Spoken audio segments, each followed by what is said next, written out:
വയറുവേദന, ഗ്യാസ് അങ്ങനെയുള്ള അസുഖങ്ങൾ എന്തുകൊണ്ടാണ് എന്ന് മുമ്പേ ചോദിച്ചിരുന്നു.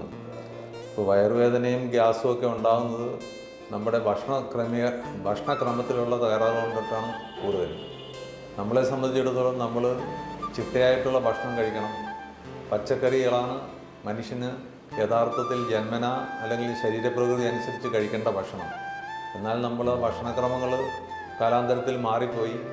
ഇപ്പോൾ ആർക്കും പച്ചക്കറിയും അരിയാഹാരം, വെജിറ്റേറിയൻ ഫുഡ് താല്പര്യമില്ല. എല്ലാവർക്കും നോൺ വെജിറ്റേറിയൻ ഫുഡിലാണ് താല്പര്യം. അപ്പോൾ അങ്ങനെ നോൺ വെജിറ്റേറിയൻ ഫുഡും വെജിറ്റേറിയൻ ഫുഡ് തന്നെയാണെന്നുണ്ടെങ്കിലും അത് പല രീതിയിൽ വറുത്തും പൊരിച്ചും അങ്ങനെയൊക്കെ കഴിക്കുമ്പോൾ നമ്മുടെ ഭക്ഷണത്തിൽ സ്വതേ കാണേണ്ട അന്നജം, കൊഴുപ്പ്, പ്രോട്ടീൻ ഈ ഘടകങ്ങൾ അങ്ങോട്ടും ഇങ്ങോട്ടും മാറും. അങ്ങനെ മാറിക്കഴിയുമ്പോൾ നമുക്ക് പല അസുഖങ്ങൾ വരാനുള്ള സാധ്യതയുണ്ട്.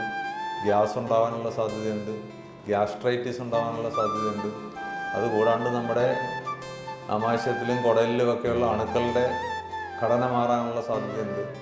നമ്മുടെ മിത്രകീടങ്ങൾ എന്ന് പറയുന്ന ബാക്ടീരിയകൾ നമുക്കത് വളരെ ആവശ്യമുള്ളതാണ്. നമ്മുടെ ശരീരത്തിൽ ഭക്ഷണങ്ങൾ ദഹിപ്പിക്കുകയും ആ ഭക്ഷണ പദാർത്ഥങ്ങളെ ഫെർമെൻ്റ് ചെയ്യിക്കുകയും ചെയ്യാൻ ഈ ബാക്ടീരിയകൾ അത്യാവശ്യമാണ്.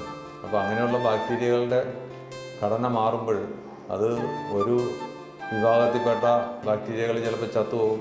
ചിലപ്പോൾ മരുന്ന് കഴിച്ചു കഴിഞ്ഞാൽ ആ ബാക്ടീരിയകൾ ഇല്ലാണ്ടായി കഴിഞ്ഞാൽ ആ ബാക്ടീരിയ കൊണ്ടിട്ട് നമുക്കുണ്ടാകുന്ന ഗുണഗണങ്ങൾ ഇല്ലാണ്ടാവും.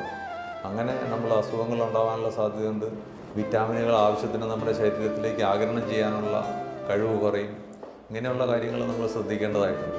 അപ്പോൾ നമ്മൾ സമീകൃത ആഹാരമാണ് നമ്മൾ കഴിക്കേണ്ടത്.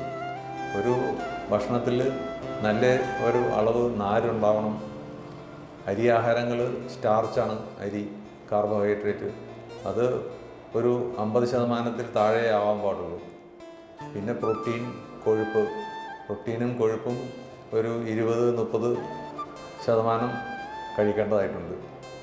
കുട്ടികളിലാണെന്നുണ്ടെങ്കിൽ പ്രത്യേകിച്ച് നമ്മുടെ അവയവങ്ങളൊക്കെ വളരുന്ന സമയമാണ്, മസിലൊക്കെ കൂടുതൽ വളരുന്ന സമയമാണ്. ആ സമയം നമ്മൾ സമീകൃത ആഹാരം കഴിക്കുന്നതാണ് നമ്മുടെ ആരോഗ്യത്തിന് ഏറ്റവും ഉത്തമമാവുക. അപ്പോൾ കഴിക്കുന്നതിലുള്ള ആഹാരത്തിൻ്റെ കോമ്പിനേഷനിലുള്ള മാറ്റം കൊണ്ടിട്ടും ആഹാരം സമയത്ത് കഴിക്കാത്തത് കൊണ്ടിട്ടും നമുക്ക് അസുഖങ്ങൾ വരാനുള്ള സാധ്യതയുണ്ട്. അപ്പോൾ സമീകൃത ആഹാരം സമയത്ത് കഴിക്കുക എന്നുള്ളൊരു ശീലം നമ്മൾ ജീവിതത്തിൽ വളർത്തിയെടുത്താൽ നമുക്ക് ആരോഗ്യത്തിന് ഗുണകരമായിരിക്കും.